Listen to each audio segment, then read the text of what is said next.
It is Mayor Monday, and as the race for the Republican nomination is set to go through South Carolina, we are focusing on the state's capital city of Columbia.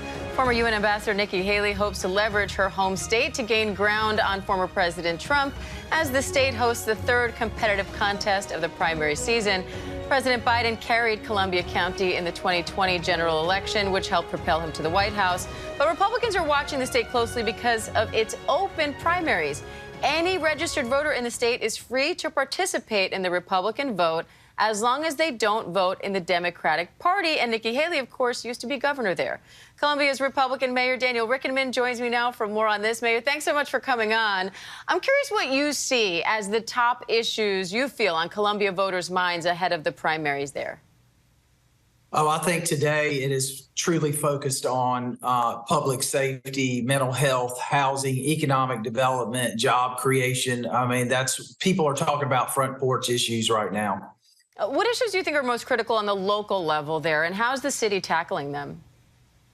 Well, you know, public safety obviously is a huge issue. You know, people want to be safe in their community, and recruitment of officers is really hard, but we're investing in technology. We're investing in salaries and retention programs, but also mental health. You know, the mental health crisis has really put taxing on officers. So embedding what we call clinicians pathway units along with our officers is a critical point today. Now, you endorsed South Carolina Senator Tim Scott in the primary race. So what do you make of his decision to endorse former President Trump rather than fellow South Carolinian Nikki Haley, who appointed him to the Senate?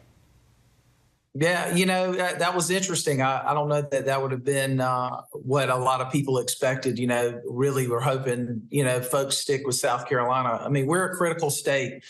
We've probably had the second largest growth over the last years, especially after the pandemic. We're, you know, becoming an economic engine around automotive, over 500 companies across the state involved.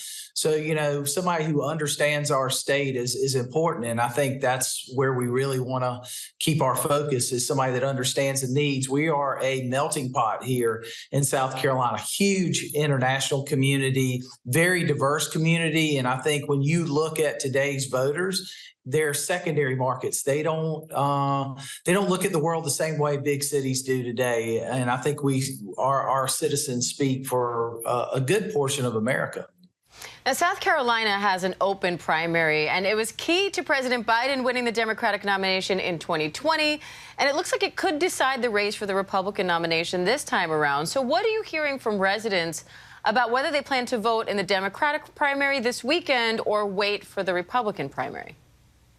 You know, it's interesting. I haven't heard much, which usually you think you would hear more about that today, because, you know, that happens quite a bit. You know, we have a Democratic sheriff in our county, which the majority of Republicans in the county vote for because he does such an incredible job. But I haven't heard a lot of that. People are still kind of really weighing their choices and understanding if they want to be involved in this election, which is what I think a lot of people are worried about.